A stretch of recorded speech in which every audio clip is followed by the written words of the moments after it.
এনসিপির নাহিদ ইসলাম আজকেই বলেছেন যে শেখ হাসিনা বিমানবন্দরে নামার পর সরাসরি তাকে ফাঁসির কাস্টে ঝোলানো। রাজনীতি তো একটু হুঙ্কার টুঙ্কার না দিলে তো হয় না। নেতাকর্মীদের একটু চাঙ্গা রাখতে হয়। নেতা না হয় আছে 10টা আর কর্মী না হয় আছে 5টা, 15 জনকে তো চাঙ্গা রাখতে হবে। আপারে 4 অগস্ট 2024 বিএনপিরও মুরত ছিল না। এরকম বড় বড় দল দেখলে মনে হয় আরে কিচ্ছু নাই কোত্থেকে যে বেরোবে এটা হিসাব করে পাবেন না। এত ভয় কেন সরকারে যদি আওয়ামী লীগ কোথাও নাই থাকে? আপনার কাছে কি মনে হয় তিনি কি ফিরবেন কিনা? উনি ফিরবেন, ফিরতেই হবে ওনাকে। সবচেয়ে খারাপ অবস্থা স্বরাষ্ট্রের। উনি তো ডিফ্যাক্টো প্রধানমন্ত্রী হয়ে মনে করতেছেন যে যতগুলো মন্ত্রণালয় আছে সবগুলোর দায়িত্বে উনি। ব্যাপারটা এরকম না, উনার মন্ত্রণালয় কিন্তু ডুবে গেছে। এবং উনি যদি ফিরে আসে সবচেয়ে বেকায়দায় পড়বে সরকার। না পারবে ফাঁসি দিতে, আমাকে আপনারা খারিজ করে দিতে পারেন, ট্যাগ দিতে পারেন, অমুক তমুক বলতে পারেন, গালাগালি করতে, আমার কিচ্ছু যায় আসে না। হাসিনার আমলে আমাকে বহুত গালি খাইতে হয়েছে, আমার কিচ্ছু যায় আসে না। আওয়ামী লীগকেও বলবো কান পাতেন, মানুষ কি বলে বোঝার চেষ্টা করেন। আওয়ামী লীগের পুনর্বাসন এবং শেখ হাসিনার দেশে ফেরা, আপনি কি মনে করেন যে কথা আমরা শুনছি তিনি দেশে ফিরবেন ডিসেম্বরে? আপনার কাছে কি মনে হয় তিনি কি ফিরবেন কিনা? উনি ডিসেম্বরে ফিরবেন কিনা আমি জানি না, তবে আমি একজন রাজনৈতিক ক্ষুদ্র কর্মী হিসেবে যেটা বুঝি উনি ফিরবেন, ফিরতেই হবে ওনাকে। ফিরতে হবে কয়েকটা কারণে। আপনি যদি একেবারে নিরপেক্ষভাবে দূর থেকে দাঁড়িয়ে ওনার অবস্থানটা চিন্তা করেন, ওনার পরিবারের একটা দীর্ঘ ইতিহাস আছে রাজনীতির এবং একটা দীর্ঘ ত্যাগের মধ্যে দিয়ে তার পরিবারকে যেতে হয়েছে। ইনফ্যাক্ট তিনি তার পুরো পরিবারকে হারিয়েছেন এই রাজনীতির কারণেই। তার সঙ্গে জড়িয়ে আছে তার পরিবারের সঙ্গে তার আরো বৃহৎ পরিবার, তার দল, যে দলটিকে একেবারে ভেঙে চুরে যাওয়া অবস্থায় 75 থেকে 80 তিনি 81 সালে ফিরে এসে হাল ধরেছিলেন এবং 81 থেকে 26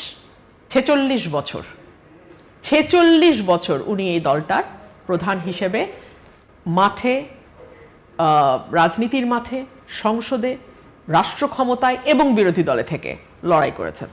সো এখন যদি উনি না আসেন, ওনার পরিবার তো কেবলমাত্র উনি এবং ওনার 2 সন্তান নন, ওনার পরিবার হচ্ছে আওয়ামী লীগের এই বিশাল পরিবার। সো এই কোটি কোটি নেতাকর্মী, সমর্থক, ভোটার, যারা ভোটার ধরেন নেতাকর্মী বাদ দিলেন, হ্যাঁ, সাধারণ মানুষ, তাদের কি হবে?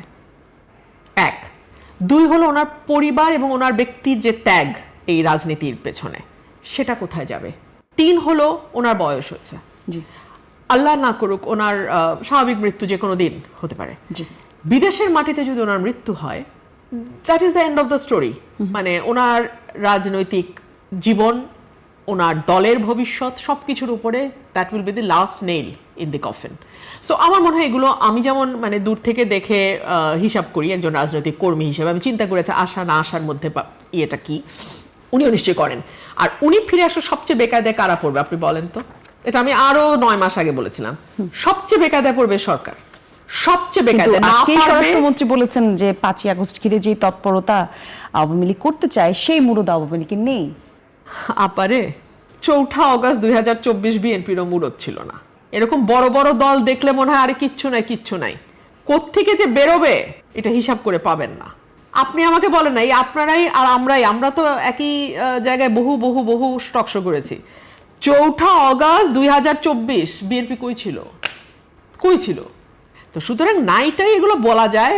হাসিনাও বহু বলছে বিএনপি নাই, এগুলো বললে শান্তি লাগে, শান্তি পাওয়ার জন্য বলে, ওটা কোনো অসুবিধা নেই, পলিটিক্যাল রেটরিক। যদি নাই থাকে তাহলে আর শো ন্যারেজ দেখায় সব কর্মীকে ভিতরে রাখতে হয় কেন? তাহলে 5 জনের মিছিলে 500 জনের নামে মামলা হয় কেন? আমার এলাকায় যেই ছেলেটা হয়তো দল কোনোটাই করে না, হাসের ইলেকশন করেছে আমার সাথে, তার নামও আওয়ামী লীগের মধ্যে ঢুকায় দিয়ে মামলা দিতে হয়? এত ভয় কেন সরকারে যদি আওয়ামী লীগ কোথাও নাই থাকে? তো ওগুলোর জব আমি দিতে চাই না। আর স্বরাষ্ট্রমন্ত্রীর বরং ফোকাস করা উচিত ওনার নিজের মন্ত্রণালয়ের। সবচেয়ে খারাপ অবস্থা স্বরাষ্ট্রের। উনি তো ডিফ্যাক্টো প্রধানমন্ত্রী হয়ে মনে করতেছেন যে বাংলা মানে যতগুলো মন্ত্রণালয় আছে সবগুলোর দায়িত্বে উনি। ব্যাপারটা এরকম না, ওনার মন্ত্রণালয় কিন্তু ডুবে গেছে। He better focus on his own মন্ত্রণালয়। তো যাই হোক, আমি যেটা বলতেছিলাম যে ওনার এই সকল কিছুর হিসাব ওনার কাছেও নিশ্চিত আছে এবং উনি যদি ফিরে আসে সবচেয়ে বেকায়দায় পড়বে সরকার। না পারবে ফাঁসি দিতে, না পারবে কারাগারে নিয়ে নিরাপদ অবস্থায় দুঃখিত আপা, রাখতে। এই জায়গায় একটু আপনাকে কাটলাম। ফাঁসির কথা বললেন তো, এনসিপির নাহিদ ইসলাম আজকেই বলেছেন যে শেখ হাসিনা বিমানবন্দরে নামার পর সরাসরি তাকে ফাঁসির কাস্টে ঝোলানো। শুনেন, রাজনীতি তো একটু হুঙ্কার টুঙ্কার না দিলে তো হয় না। নেতা কর্মীদের একটু চাঙ্গা রাখতে হয়। নেতা না হয় আছে 10টা, আর কর্মী না হয় আছে 5টা, 15 জনকে তো চাঙ্গা রাখতে হবে। সেটা নিয়ে আমার কোনো বক্তব্য নাই। আমি সাধারণ মানুষের কথা শুনতে চাই, সাধারণ মানুষ কি বলে কিভাবে। আপনারাও কান পাতেন, আমি পলিটিক্যাল পার্টি সবগুলোকে বলবো আপনারা কান পাতেন, আপনারা দেখেন সাধারণ মানুষ কি বলে।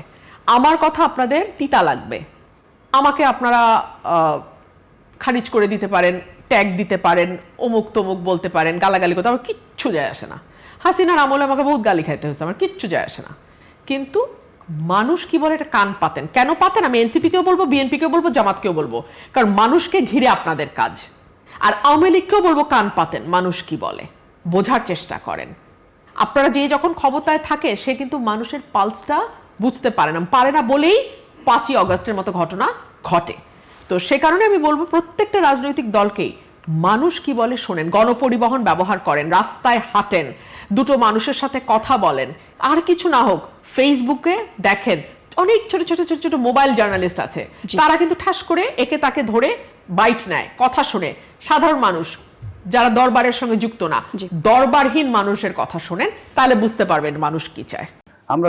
আমরা রিজিট ছিলাম, আমরা মুক্তিযুদ্ধের চেতনার নামে রিজিট ছিলাম। ওই যে রাজনীতিতে শেষ কথা বলতে কিছু নাই। অ্যাডভোকেট আবু হেনা রাজাকি, শেখ হাসিনা প্রশ্নে ভারতের অবস্থান কি দ্বৈত অবস্থান, কিভাবে মূল্যায়ন করবেন?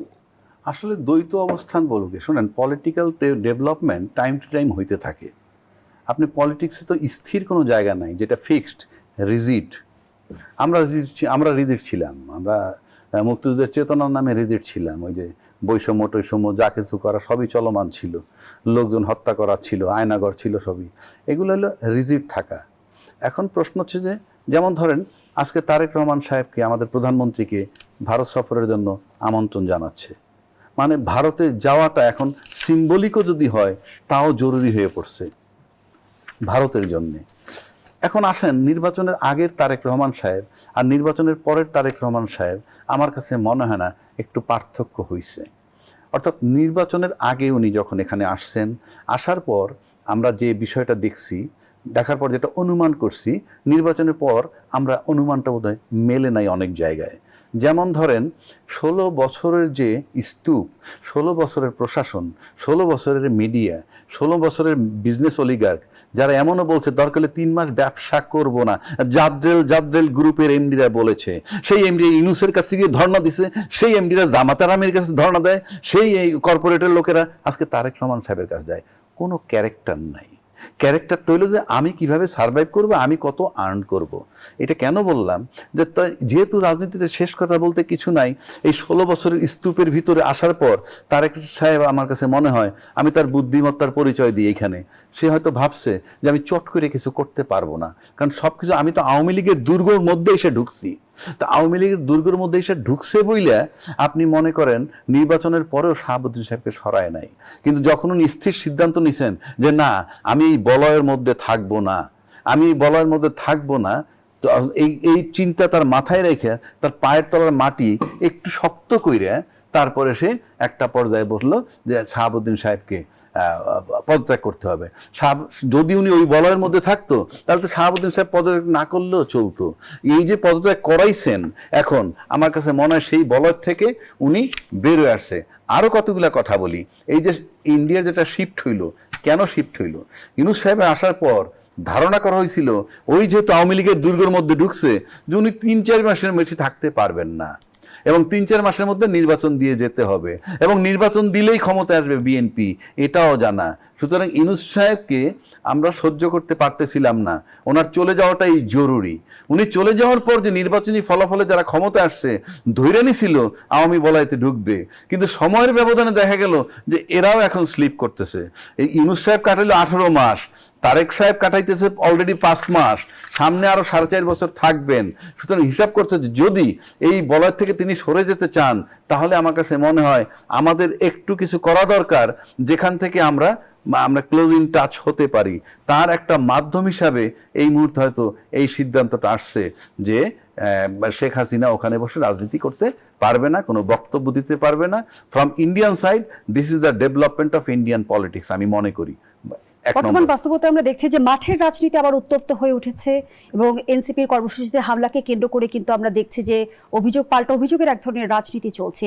এর পেছনে কোনো রাজনৈতিক বার্তা দেখেন কিনা আমি প্রশ্নটি রাখছি। আবারও বিরতির সময় হয়েছে, জনতন্ত্র গণতন্ত্রের এই পর্যায়ে আবারও বিরতি নিচ্ছি। ফিরে এলাম, দেখছেন জনতন্ত্র গণতন্ত্র, নিবেদন করছি RICL স্টিল। আমরা আবারও ফিরছি আলোচনায়। অ্যাডভোকেট আবু হায়দার রাজাকে যে প্রশ্নটি রেখে বিরতিতে গিয়েছিলাম, আমরা দেখলাম এনসিপি কর্মসূচিতে হামলা এবং বাধার অভিযোগ উঠেছে। একটু জানতে চাই যে এর মধ্য দিয়ে আসলে কোনো রাজনৈতিক বার্তা দেখেন কিনা? আমি এর ভিতরে রাজনৈতিক বার্তা দেখি। সিম্পল আমি বলি আপনাকে, জুলাইয়ের কৃতিত্ব আজকে অনেকেই নিতে চাচ্ছেন, গল্প করে লাভ নেই, আমরা দেখতেছি। এবার আসেন, জুলাইয়ের কৃতিত্ব যদি আমরা সবাই মিলে এনসিপিকে দেই, এনসিপি মানে আমি তখন তারা ছাত্র ছিল, আজকে তাদের দল আছে বলে বললাম। ধরেন ক্ষমতাসীন দল যে বিএনপি, সে যদি এখন জুলাইয়ের কৃতিত্ব এনসিপিকে দেয়, তাহলে কিন্তু বিএনপির লোকসান হয়। কি লোকসান হয়? আমি কৃতিত্ব দিলে। কিন্তু আপনি যদি জুলাইয়ের কৃতিত্ব তাদেরকে না দেন, তাহলে আপনার লোকসান কিন্তু ডাবল। বিকজ আমরা তো টোটাল অ্যাক্টিভিটিসটা জানি, আপনাদের বার্তাগুলো জানি, নিউজগুলো জানি, আপনার দায়িত্বশীল নেতারা কি বলছিলেন তখন আমরা জানি, পত্রিকায় আসছে। সুতরাং কৃতিত্ব যদি এনসিপিরে দেয় তাহলে তাদের লোকসান হয়, আর যদি না দিয়ে নিজেরা নিতে চায় তাহলে তাদের ডাবল লোকসান হয়। Because the whole world is open, আজকে সবকিছু ওপেন। আপনি পত্রিকায় কি লিখবেন না লিখবেন ইনম্যাটেরিয়াল, চারিদিকে সোশ্যাল মিডিয়া, ডিজিটাল যুগ। এইবার আসেন, পিটাইলে কি হয়? পিটাইলে কি হয় সেটাই আসেন। পিটাইলেও কিন্তু এনসিপির লাভ হয়। কেন জানেন? এনসিপি আলোচনায় থাকে, এনসিপি পিটাচ্ছে, কেউ বলতেছে বেয়াদব, কেউ বলতেছে ভাষা ঠিক নাই, ইত্যাদি ইত্যাদি। বিগত 16 বছর আওয়ামী লীগ কিন্তু বিএনপিকে টর্চার করেই মাঠে জিয়াইয়া রাখছে। যদি কোনো শব্দ ব্যয় না করতো, বিএনপিকে জিয়াইয়া রাখতে পারতো না। তাহলে এনসিপি নেতা কর্মীরা কেউ কেউ কি আসলে আলোচনায় থাকতেই উস্কানিমূলক বক্তব্য দিচ্ছে? উস্কানিমূলক বক্তব্যের বিষয়, সে তো রাজনৈতিক বক্তব্য দিচ্ছে। যদি এটা আপনার কাছে উস্কানিমূলক হয়, এটা যদি কোনো আইনের ব্যত্যয় ঘটায়, কোনো আইন বিরোধী বইলে থাকে, go for action in accordance with law, there is law. আপনার আমি গালি দিব, এতে যদি আপনার মানানি হয়, কিংবা আপনার সাথে সম্পর্কে বাজে কথা বলবো, এটা যে আইনের ব্যত্যয় ঘটে, আইন আছে না? অফকোর্স আইন আছে। আপনি আইন আনতে পারেন কিনা সেটা দেখেন। এখন আসেন, যদি তাদের বক্তব্য, নাসিরুদ্দিনের বক্তব্য, নাসিরুদ্দিন বেয়াদব, বাজে কথা বলে, এটাকে যদি আপনি আইনের আওতায় আনতে পারেন, বাধাটা কোথায় আপনার? যদি আপনি তা না আনতে পারেন, তাহলে তৃতীয় ব্যক্তিগত আক্রমণ কিংবা চরিত্র হরণ কি রাজনৈতিক বক্তব্যের অংশ হতে পারে? আমি তো সেটাই বলুন, যদি না হয় আপনি অ্যাকশনে যান না কেন? আপনি তো আইন দিয়ে যাবেন। Try to understand my point. আমি তার সাফাই গাচ্ছি না। এটা যদি সে না দিতে পারে, আইনে যদি বার থাকে, তাহলে আপনি তাহলে আইনের অ্যাকশন নেন। 1, 2, তারপরে যখন তার উপরে হামলা হয়, তখন আপনি দায়িত্বশীল দলের লোকেরা যদি বলে এই হামলা আমরা করি নাই, সাধারণ লোকে করছে, তো সাধারণ লোকে যদি করে, এটা বেআইনি কিনা? আর সাধারণ লোকে যদি করে, আপনারা বক্তব্য দেন না কেন, এটা নিন্দা করেন না কেন? সে কারণে বললাম, আপনি যদি তাদেরকে পিটান মাঠে, তাতেও কিন্তু দেশ জাতির কাছে তারা পরিচিত হচ্ছে, আছে মাঠে। 1, 2, যদি না পিটান, কাজে ওই যে পিটান যে, তাতেও তাদের লাভ হচ্ছে। আর যদি না পিটান, তাহলে কমফোর্টেবলি তারা সারা দেশে ঘুরবে আর জনমত তৈরি করবে। কেন জনমত তাদের পক্ষে কেন থাকবে সেটাও বলি। আপনারা প্রতিশ্রুতি দিছিলেন গণভোটের আলোকে জুলাই সনদ বাস্তবায়ন করবেন, কিন্তু আপনারা করছেন না। এই যে 15 বছরের যে প্রজন্মের যে 4 কোটি ভোটার, তাদের কিন্তু মাথায় আছে, তাদের মনে আছে। সুতরাং আপনাদের মাঠে তারা যায়, সমাবেশ করে, রাজনৈতিক স্রোত তাদের পক্ষে আসবে। আর যদি টর্চার করেন, সেটা দিয়েও টিকে রাখবেন বোতই। অর্থাৎ আমি সিম্পল শেষ করে দিচ্ছি, আপনি যদি দেখেন একটা হাড়ির থেকে ফোঁটা ফোঁটা পানি ঝরে, রাত শেষে কিন্তু হাড়িটা খালি হয়ে যায়। আপনি এই এনসিপির জন্য মাঠে যেটা করা হচ্ছে, তাতে যদি ক্ষমতাসীন দল বা XYZ তাদের ফোঁটা ফোঁটা পানি ঝরে যায়, হাড়ি খালি হয়ে যেতে পারে।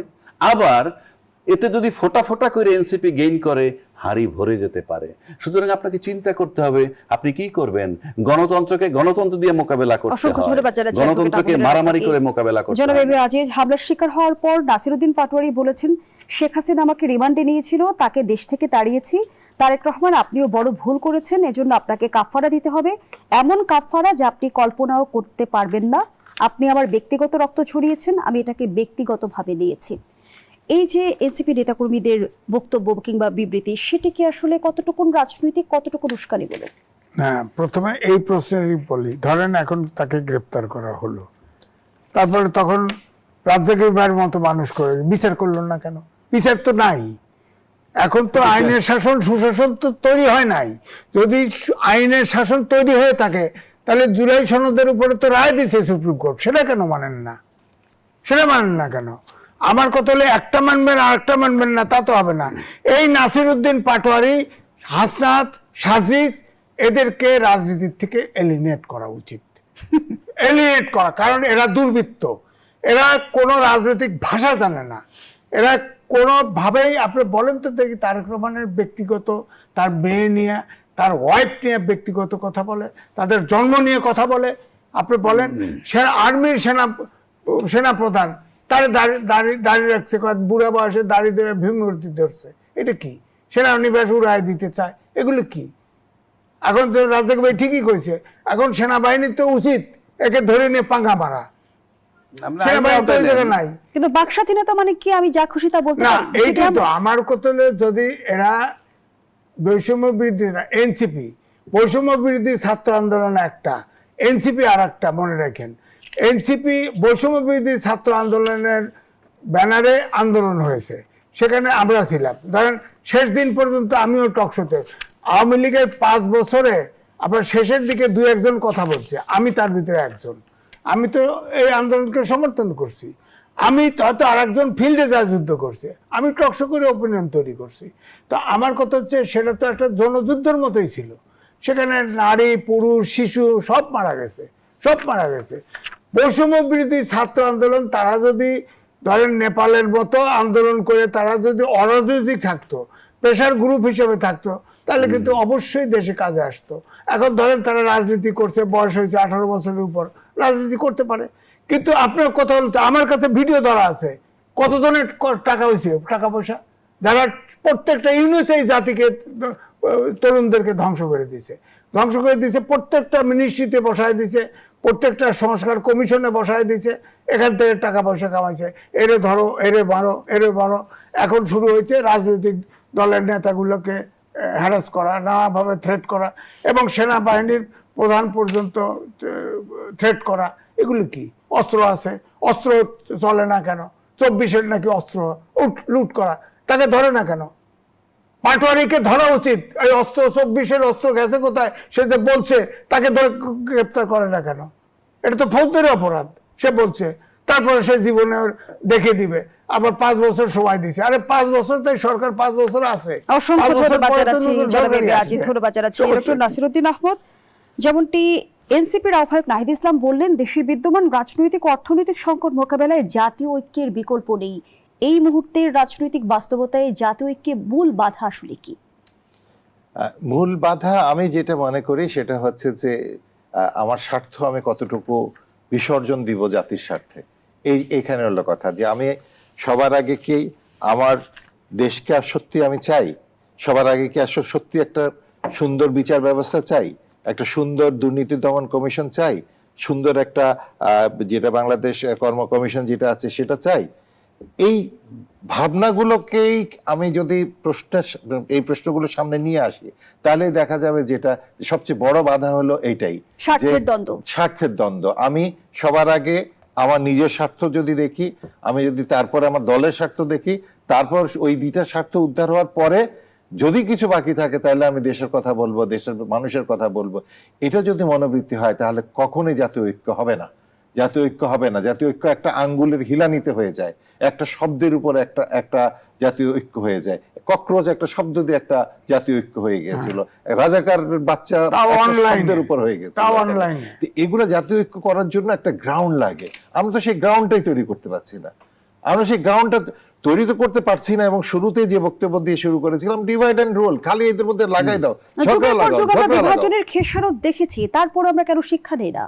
শিক্ষা নেই না, এটাই তো আমাদের কথা হলো। সবচেয়ে বড় সমস্যা হলো যেটা, যে আমাদের এখন খুব অল্পে আমাদের কেনা যায়, আমাদের জাতীয় চরিত্রের এটা একটা সমস্যা আছে একদম পূর্বপুরুষের পক্ষ থেকে। এখানে যে অতি অল্পে আমরা বিক্রি হয়ে যাই, 1।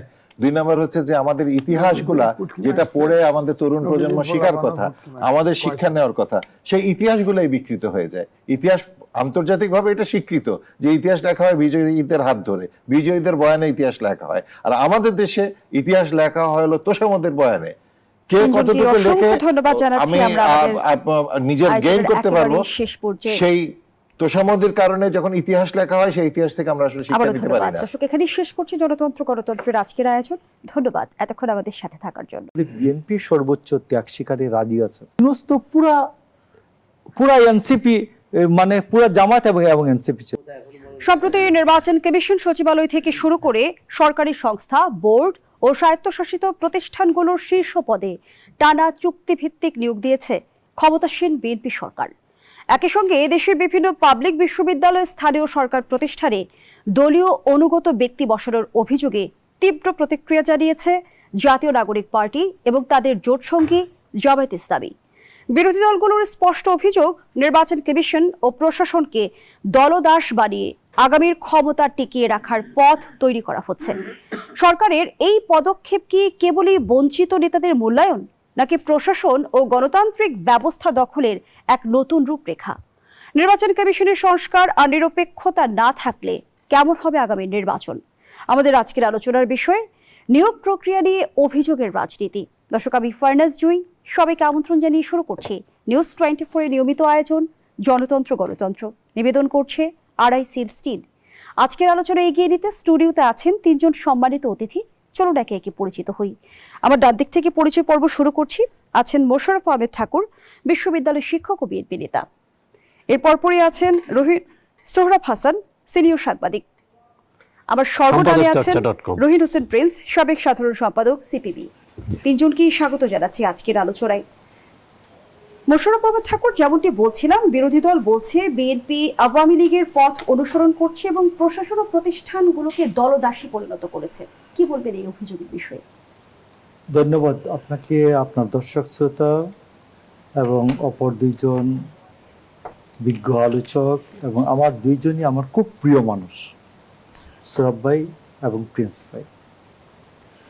আপনি যে বক্তব্যটা বললেন যে বিএনপি প্রশাসনকে দলদাস বানিয়ে ফেলছে, বিরোধী দল এমনটি অভিযোগ করেছে। বিরোধী দল এইরকম অভিযোগ করছেন। আপনি কি এটাকে মিন করছেন, এই যে 12 জনের নিয়োগ, এটাকে মিন করেন না অন্য কিছু? আমরা যেমনটি দেখলাম যে ইসিতে চুক্তিভিত্তিক নিয়োগের বিষয়ে জামায়াতের তরফ থেকে তীব্র উদ্বেগ জানানো হয়েছে। সেই সঙ্গে 11টি প্রতিষ্ঠানের কথা যেটি আপনি বলছেন সেটি তো রয়েছে। ইসি যে জিনিসটা বোঝায়, ইসি বোঝায় নির্বাচন কমিশন বোঝায় যে প্রধান নির্বাচন কমিশনার এবং তার সাথে আদার্স কমিশনার, এটাকে বলা হয় নির্বাচন কমিশন। তো নির্বাচন কমিশনের কর্মকর্তা কর্মচারী সবসময়ই সরকারের।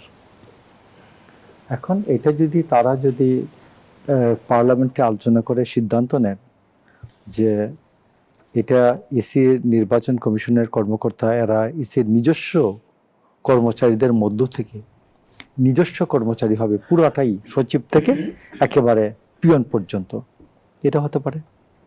তো সেইখানে সরকারের কোনো কর্মচারীরা সেখানে যাবেন না, এটা আলোচনা হতে পারে। গেল একটা। নাম্বার 2 হচ্ছে যে এইখানে একজন চুক্তিভিত্তিক অ্যাডিশনাল সেক্রেটারিকে দেওয়া হয়েছে। আমি আপনাকে বলি, ইসিতে আমি একজন ডিজিকে চিনি, অ্যাডিশনাল সেক্রেটারি লেভেলের। তো ওই ভদ্রলোক যে এই যে আমাদের জামাতের আমির যে নির্বাচনী আসন থেকে ইলেকশন করেছেন, এই ভদ্রলোক অন্তত কয়েক হাজার লোককে যে মাইগ্রেট করেছেন ইলেকশনের আগে ভোটারকে। এবং ধরুন এই বিল্ডিংটাতে থাকার কথা 30 জন, 5টা ফ্লোর 30 জন, আমরা যদি প্রতিটা পরিবার 5 জন করে গড়ে ধরি 125 জন হবে। ওইখানে 225 জন আছে ওই বিল্ডিংয়ের ঠিকানায়। এবং উনি চাপ প্রয়োগ করে থানা নির্বাচন কর্মকর্তাদেরকে এইখানে মাইগ্রেট করিয়েছেন। গেল এটা। তো আমি আপনাকে বলছি যে একটা নির্বাচন ক্রেডিবল হওয়ার জন্য, একটা নির্বাচন ভালো জেনুইন নির্বাচন হওয়ার জন্য আমি মনে করি বিএনপি সর্বোচ্চ ত্যাগ স্বীকারে রাজি আছে। কারণ এইবার যে নির্বাচনটা করেছে, যে ইউনূস তো পুরা এনসিপি মানে পুরা জামাত এবং এনসিপি ছিল, ইউনূস পুরাটা একবারে 100%। আমি যতটা বিএনপি করি তার চেয়ে অনেক বেশি। উনি বলছেন যে তরুণদের দল আছে, ওরা ইয়ে হবে, এমপি হবে, নির্বাচিত হবে, পার্লামেন্টে আসবে, মন্ত্রী হবে, অন রেকর্ড। তো মন্ত্রী হবে মানে তো সরকারে আসবে। তো যাই হোক, আমি আপনাকে বলছি যে বিএনপি নির্বাচন কমিশনে কোনো দলবাজি এটাতে বিশ্বাস করে কিন্তু না। 11টি বড় সরকারি প্রতিষ্ঠানে দলীয় নেতাকর্মীদের নিয়োগ দেওয়ার প্রয়োজনীয়তা কেন আমি পড়লো? আপনাকে বলি যে যারা এই 11টি প্রতিষ্ঠানে নিয়োগ পেয়েছেন, এদের শিক্ষা এবং রাজনৈতিক যোগ্যতা দীর্ঘদিনের, যে এদের জুনিয়ররা মন্ত্রী হয়েছেন, এদের জুনিয়ররা অনেকেই এমপি হয়েছেন। তো সেই ক্ষেত্রে আপনি একটা বলতে পারেন যে এরা কেন, এদেরকে কেন রাজনৈতিকভাবে যারা বেড়ে উঠেছেন, যে কোনো যোগ্য আগের কোনো পূর্ব অভিজ্ঞতা নেই প্রশাসনে, এদেরকে হঠাৎ করে কেন দেওয়া হলো, এই কথাটা আলোচনা হতে পারে। তবে আমি আপনাকে একটা কথা বলি, এরা যদি যোগ্যতায় সঠিক হয়ে থাকেন, তো এরা একটা দল করা এটা অযোগ্যতা হতে পারে না। কিন্তু শুধু বিএনপির বঞ্চিত নেতা কর্মীরাই আপনি- আসলে না, না, যোগ্যতা না, রাখে এই না, পদগুলোর না, জন্য। না, না, না, যদি না। যোগ্যতাই বিবেচনা করা হয়ে থাকে তাহলে উন্মুক্ত নিয়োগ প্রক্রিয়া কেন অনুসরণ করা হলো না? উন্মুক্ত নিয়োগ প্রক্রিয়া তো আমি আপনি বলি, গভর্নমেন্টের এই রাইট আছে, আমার সাথে যদিও হয়তো সুরাব ভাই একমত হবে না, যে প্রশাসনের 10% যে সরকার চুক্তিভিত্তিক নিয়োগ দিতে পারেন, টোটাল প্রশাসনের কর্মকর্তা কর্মীদের 10% প্রেসিডেন্টের কোটায় বলে এটা নিয়োগ দিতে পারেন। তো আপনি বলেন যে এটা যদি 10%-এর কোঠা যদি অতিক্রম করে থাকে, আমি ধরুন অ্যাডমিন ক্যাডারে মনে করি, অ্যাডমিন ক্যাডারে তো 5,500 লোক আছে, তো সেখানে তো বিএনপি 550 লোককে দিতে পারে, চুক্তিভিত্তিক দিতে পারে। তো এখন কি মনে করেন 550 লোক চুক্তিভিত্তিক নিয়োগ হয়েছে? নো। তো সেইখানে আমি আপনাকে বলি যে আপনার ক্যাবিনেট সেক্রেটারি মিয়া আব্দুর রশিদ, ডক্টর আব্দুর রশিদ মিয়া, না মিয়া আব্দুর রশিদ, উনি জামাতে রুকন, সবাই জানে, এ টু জেড সবাই জানে। ক্যাবিনেট সেক্রেটারি আব্দুর রশিদ মিয়াকে জেনে বিএনপি ইলেকশনটা করেছেন। যিনি স্বরাষ্ট্র সচিব ছিলেন, ভদ্রলোক শুনি এখন প্রেসিডেন্ট হয়ে যাবেন, তো ওই আলোচনায় আসে ওই ভদ্রলোক জানি হিজবুত তাহিরি করে। তো বিএনপি তো এইগুলাকে রেখে, স্বরাষ্ট্র সচিব, ক্যাবিনেট সেক্রেটারি, এইগুলাকে জামাতের বা উগ্র ইসলামী মতবাদে বিশ্বাসী এইরকম লোকজনকে রেখে, মাথার মধ্যে রেখে মগজের মধ্যে রেখে ওই বিএনপি নির্বাচনের ঝুঁকি নিয়েছে। তো এখনো যদি আপনি আমাকে বলবেন যে 10% কোটা, আমলাতন্ত্রের 10% কোটার বেশি বিএনপি নিয়োগ দিয়ে দিয়েছে, এটা বেআইনি। আমার কথা হচ্ছে যে বিএনপি আইন লঙ্ঘন করেছে কিনা, 1 নম্বর কথা। 2 নম্বর হচ্ছে এই লোকগুলোর যোগ্যতা অযোগ্যতার প্রশ্ন আসতে পারে। আমি যখন চুক্তিভিত্তিক নিয়োগ দেব, আমার দলের লোকই দেব। আমি যখন চুক্তিভিত্তিক নিয়োগ দেব, আমার দলের পরীক্ষিত লোকজনকে দেব। আর যেটা আছে সরকারি কর্মচারীদেরকে, তো যেগুলিকে 5ই আগস্টের পরে বাড়ি পাঠিয়ে দেওয়ার কথা ছিল, 78 জন সচিবের মধ্যে 1 জন সচিবের চাকরি গেছে দলবাজির জন্য, আর বাকি 77 জন সচিবের মধ্যে সবাই নর্মাল রিটায়ারমেন্টে যাচ্ছেন, এখনো 35 বা 40 জন আছেন। তো এই জন্য আমি আপনাকে মনে করছি যে আপনি বলবেন যে দল করা কিন্তু কোনো অযোগ্যতা না। শেখ হাসিনা যে কাজটি করাতেন, এই কাজটি এই আমলে একটা হয়েছে, কিন্তু এইটা অন্যায়। যেমন বিভিন্ন এসপিরা বলতেন জয় বাংলা, জয় বঙ্গবন্ধু, আমরা মাটির নিচ থেকে ধরে নিয়ে টুকাই নিয়ে আসব। এইগুলো হচ্ছে যে দলবাজির। আপনি প্রশাসনে একটা লোক দেখাবেন যে এই পর্যন্ত বলছে যে শহীদ জিয়া। মোশাররফ আহমেদ ঠাকুর, আপনি দাবি করছেন যে বিএনপি সঠিক প্রক্রিয়া অনুসরণ করেই নিয়োগ দিয়েছে? আমি মনে করি সঠিক প্রক্রিয়া অনুসরণ করে নিয়োগ দেওয়া হয়েছে। অসংখ্য তারপরে ধন্যবাদ আমি আপনাকে বলি যে প্রশ্ন উত্থাপনটা, অপোজিশনের যে প্রশ্ন উত্থাপন করার যে কথাটা, আমি এটাকে করি না, নিরুৎসাহিত করি না। আমি মনে করি যে প্রশ্নটা জারি থাকবে, প্রত্যেকটা কাজের জন্য প্রশ্ন হবে, আমরা সরকার সন্তোষজনক উত্তর দিবে। যখন সন্তোষজনক উত্তর দিতে পারবেন না, আমি মনে করি সরকার সেটা সংশোধন করবে। ধন্যবাদ জানাচ্ছি। আমি আগে জানতাম যে ভূতের পা নাকি পিছন দিকে হাঁটে, তো আবার পিছন দিকে আমাদের যেতে হবে ভূতের মতো, এটা আমি কল্পনাই করি না। নারীদেরকে গোলাপ ফুলের সঙ্গে তুলনা করে ঘরে বসিয়ে দেওয়ার জন্য কথা বলা হলো। সংবিধানটি আমরা পেয়েছিলাম সেই সংবিধানের স্পিরিটটাই ছিল হলো এই সমস্ত পশ্চাৎপদ ধ্যান ধারণাকে সমাজ থেকে উপড়ে ফেলার। এবং এই তৌহিদি জনতা বর্তমান সরকারকে গ্রাস করতে চাইছে বিভিন্নভাবে, এবং যে যে সামাজিক অস্থিরতাগুলো আমরা দেখতে পাচ্ছি এই তথাকথিত তৌহিদি জনতার নাম ব্যবহার করে এগুলো করা হচ্ছে। এখন তৌহিদ আসলে কি? বিভিন্ন জায়গায় নারীরা নিজেদের মত প্রকাশের স্বাধীনতা বোধহয় ক্রিঞ্চিত হারাচ্ছে। নিজেরা নিজেদের পোশাকের স্বাধীনতার কথা যদি বলি, বা বাংলাদেশের যে কালচার সেই জায়গা থেকে যদি বলি, মানুষ যখন কথা বলছে, আলোচনায় থাকার চেষ্টা করছে, বা বাংলার সংস্কৃতিকে ধারণা যদি কেউ করতে চায়, এক ধরনের ধর্মকে সেই জায়গাতে নানা রকমভাবে ধর্মের প্রলোভ এনে মানুষকে হেনস্থার চেষ্টা করা হয়। সেটা মোটামুটি সোশ্যাল মিডিয়ায় বেশি করা হচ্ছে। আপনি জেনে থাকবেন যে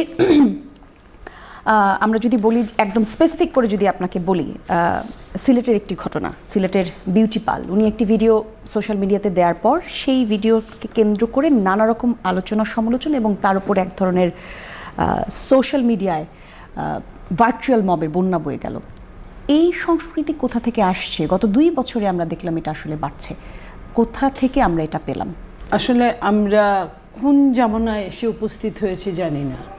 বিজ্ঞান এত ছড়িয়ে ছিটিয়ে আছে, বিজ্ঞানের শীর্ষ যাত্রায় নারীরা আজকে যখন সেই আইএমএ জাহিলিয়ার মতো তাদেরকে ট্রিট করা হয়, তখন আসলে এই কষ্ট দুঃখ এটা রাখার কোনো জায়গা নাই। যখন দেশে শিক্ষার হারে নারী পুরুষের চেয়ে গিয়ে, ভোটের হারে নারী পুরুষের চেয়ে গিয়ে, সন্তান লালনের হারে নারী পুরুষের চেয়ে গিয়ে, কর্মের জায়গায় নারী আগের চেয়ে অনেকটা এগিয়ে, সেইখানে আজকে যখন আবার নতুন করে পিছনে, আমি আগে জানতাম যে ভূতের পা নাকি পিছন দিকে হাঁটে, তো আবার পিছন দিকে আমাদের যেতে হবে ভূতের মতো, এটা আমি কল্পনাই করি নাই। বাংলাদেশে নারীরা ফুটবল খেলে প্রায় বেশ কয়েক বছর হয়ে গেছে। শুধু তাই না, তাদের প্রতি ওইভাবে গুরুত্ব দেওয়া হয় নাই, তারপরেও তারা কিন্তু আন্তর্জাতিকভাবে বিশ্বের অনেক বড় বড় অ্যাওয়ার্ড নিয়ে এসেছে, যেটা আন্তর্জাতিক সম্মাননা অর্জন করেছেন নারীরা। পুরুষদের এত পয়সা খরচ করার পরেও নারীরা এগিয়ে আছে। সেখানে হঠাৎ করে বলা নাই করা নাই, ইন্টারিম সরকারের সময় দেখলাম সেই ফুটবল বন্ধ। নারীদেরকে দেখলাম টিএসসির মোড়ে নারীদেরকে অপমানিত করার, শুধু পোশাক, যেটা আপনি বললেন, জি, পোশাকের জন্য তাকে এক ধরনের শ্লীলতাহানি শিকার। বিশ্ববিদ্যালয়ে নারীদের জন্য আলাদা বসার জায়গাও করা হচ্ছে, যেখানে ক্যাফেটেরিয়ায় নারীদের যে জায়গাটা, যেটা বলছিলাম, যে পোশাক পরার জন্য তাকে যে হেনস্থা করা হলো, সেই ছেলেকে থানায় নিয়ে যাওয়ার পরে তাকে বীরদর্পে ফুলের মালা দিয়ে গলায় দিয়ে তাকে বের করা হলো। কিংবা নারীকে টিএসসির মোড়ে যখন কুশপুত্তলিকা বানিয়ে পিটানো হলো আচ্ছা মতন, তো এবং এই নারীদেরকে আপনার শরীরচর্চা শিক্ষক বন্ধ, সাংস্কৃতিক গানের শিক্ষক বন্ধ, এই ধরনের যখন এক ধরনের নেগেটিভভাবে উত্থাপন করা হলো, শুধু তাই না, নারীদেরকে গোলাপ ফুলের সঙ্গে তুলনা করে ঘরে বসিয়ে দেওয়ার জন্য কথা বলা হলো, এবং নারীদেরকে 5 ঘন্টা কিন্তু কোথা থেকে আসছে এই আলাপ আলোচনা? এই আলোচনা যেখান থেকে আসছে, ধর্ম নিয়ে যারা রাজনীতি করে, সেই ধর্মকে যারা অপব্যবহার করে, ধর্মের কোথাও লেখা নাই ধর্মে পর্দার কথা বলা আছে, সেটা নারীকে না, নারী পুরুষ উভয়কেই। তো সেইখানে কেন তারা এই ধরনের কথা বলল, কেন তারা এই ধরনের কাজ করছে, এটা আমি জানি না। যে ধর্মকে ব্যবহার করে যারা অন্যায় কাজ করছে, তারা এই যে দেখেন যে বিউটি নামে যে মেয়েটা টিচার, শিক্ষিকা, উনি তো ব্যক্তি জীবনও আছে। একটা মানুষ ব্যক্তি জীবনে যেমন দুঃখের সমান কান্না করে, ঠিক তার মন ভালো থাকলে, এবং বর্ষাকাল নারীর সঙ্গে একটা সম্পর্কিত, প্রকৃতি অবশ্যই প্রত্যেকটা মানুষের সঙ্গে সম্পর্কিত, সেইখানে তার মন ভালো লাগলে সে ভালো প্রকাশ করতে দোষ তো নাই এখানে। তাকে কিন্তু কোনোভাবেই, আপনি যেই দেখুক না কেন, কোনোভাবেই অশ্লীলতার মধ্যে ফেলানো যায় না, বরং ভালো লাগার মধ্যে ফেলানো যায় তাকে। তাকে দেখে মনে হয় যে আমিও তো এই মজাটা করতে পারতাম। তো সেই জায়গায় তাকে নিয়ে ট্রল করা, এই যে বট বাহিনী দিয়ে যারা এইসব করাচ্ছে, তারা এই দেশে কি চায় আমি জানি না, তারা কি চায় আমি জানি না। আমি নিজে যেহেতু বট বাহিনীর শিকার, অনেকবার এই বয়সে। তো আমি সেইখানে আমি বলতে চাই যে এটার অবসান কবে হবে? জি। বিজ্ঞানকে নেগেটিভভাবে ব্যবহার করে যারা এই নোংরামোগুলো করছে তাদের প্রতি আমি মানে অভিশপ্ত ছাড়া আর কিছু বলতে রাজি ধন্যবাদ। না। আমরা 24-এর পর দেখলাম তৌহিদি জনতার নামে এক গোষ্ঠী লোক বিভিন্ন জায়গায় নানা রকম মব কালচার চালু করলো এবং তারপর সেটা শুধুমাত্র মাঠেই আসলে বা রাস্তায় রাজপথেই সীমাবদ্ধ থাকেনি, এখন সোশ্যাল মিডিয়াতে এক ধরনের আক্রমণের একটা প্র্যাকটিস চলে এসেছে। এই প্র্যাকটিসটা আসলে বাংলাদেশের সংস্কৃতিতে কি এতদিন লুকিয়ে ছিল, নাকি 24-এর পর অন্য কোনোভাবে কোনো পৃষ্ঠপোষকতা পাওয়ার কারণে এখন আসলে তারা এই জায়গাতে সচ্ছল হিসেবে তারা নিজেদের মতামত দিয়ে রাখছে? এবং যারা যেই সকল মানুষরা যেই দেশের প্রধানমন্ত্রী চায় সংস্কৃতিকে ধারণ করতে, যে দেশের প্রধানমন্ত্রী চায় বাংলা গান পাঠ্যপুস্তকের সাথে অ্যাড হতে, পড়াশোনার সাথে সাথে যাতে ছাত্রছাত্রীরা গান শেখে, নাচ শেখে, এক্সট্রা কারিকুলাম অ্যাক্টিভিটিসের সাথে যুক্ত হয়, সেই দেশে এই প্র্যাকটিস কোথা থেকে এলো, কারা এই প্র্যাকটিস শুরু করলো, কোথা থেকে আমরা এগুলাকে সহ্য করবার মতো একটা মন মানসিকতাও তৈরি করছি? ধন্যবাদ আপনাকে এবং আমার শ্রদ্ধেয় সহ-আলোচক মনি আপা, যিনি দীর্ঘদিন রাজপথে লড়াই সংগ্রামের মধ্য দিয়ে উঠে এসেছেন। আমাদের আরেকজন সহ-আলোচক ফারুক আছেন, আমরা সবাইকে শুভেচ্ছা জানাচ্ছি। দেখুন, আসলে একটা কথা আছে যে ইংরেজিতে, যে Rome was not built in a day. Rome একদিনে তৈরি হয়নি। তো আমাদের দেশে আজকে আমরা যেটা দেখতে পাচ্ছি, বাস্তবতা হলো আমাদের সমাজে একটা পুরুষতান্ত্রিক মানসিকতা, একটা ধর্মাশ্রয়ী, একটা উগ্রবাদী মানসিকতা আমাদের সমাজের মধ্যে ছিল। এবং আমাদের মুক্তিযুদ্ধের মধ্য দিয়ে যে সংবিধানটি আমরা পেয়েছিলাম, সেই সংবিধানের স্পিরিটটাই ছিল হলো এই সমস্ত পশ্চাৎপদ ধ্যান ধারণাকে সমাজ থেকে উপড়ে ফেলার। কিন্তু আমরা দেখেছি যুগের পর যুগ শুধুমাত্র সংকীর্ণ দলীয় স্বার্থের কারণে এই সমস্ত পশ্চাৎপদ ধ্যান ধারণাকে লালন পালন করা হয়েছে।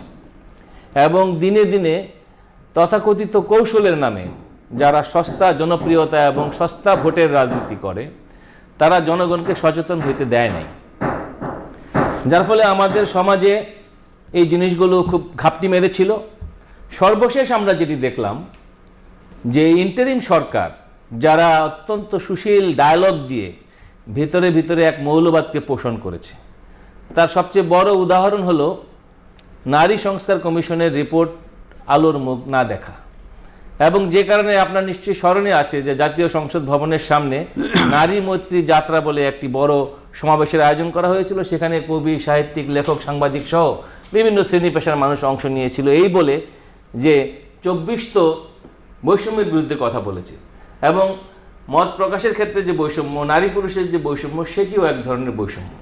এবং আমরা আরও একটি ঘটনা দেখলাম, যে এই যে উগ্রবাদী বাহিনী যারা ধর্মকে আশ্রয় করে তৌহিদি জনতার নামে মব সৃষ্টি করেছে, তারা প্রথম আলো, ডেইলি স্টারের মতো দুটি স্বনামধন্য পত্রিকার হাউসে হামলা করল।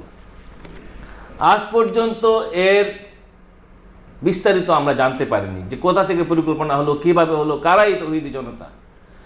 এবং এই তৌহিদি জনতা বর্তমান সরকারকে গ্রাস করতে চাইছে বিভিন্নভাবে। এবং যে যে সামাজিক অস্থিরতাগুলো আমরা দেখতে পাচ্ছি, এই তথাকথিত তৌহিদি জনতার নাম ব্যবহার করে এগুলো করা হচ্ছে। এখন তৌহিদ আসলে কি?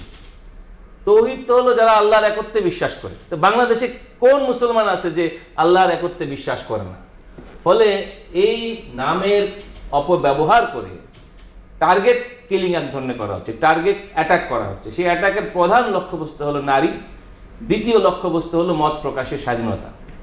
এবং আপনি দেখবেন যে একজন বাউল আক্রান্ত হচ্ছে, একজন মুক্তমনা লেখক আক্রান্ত হচ্ছে, সাংবাদিক আক্রান্ত হচ্ছে, সর্বশেষ এই যে বিউটি পার্লারের কথা আমরা শুনলাম এখন, এটি তারই ধারাবাহিকতা মাত্র। এবং এটি কিভাবে হলো? দেখেন, আমাদের দেশের সমাজ সংস্কৃতিতে আমরা কি দেখি? আমরা আব্বাসউদ্দিনের নাম জানি, যিনি তার পল্লী গীতির জন্য বিখ্যাত।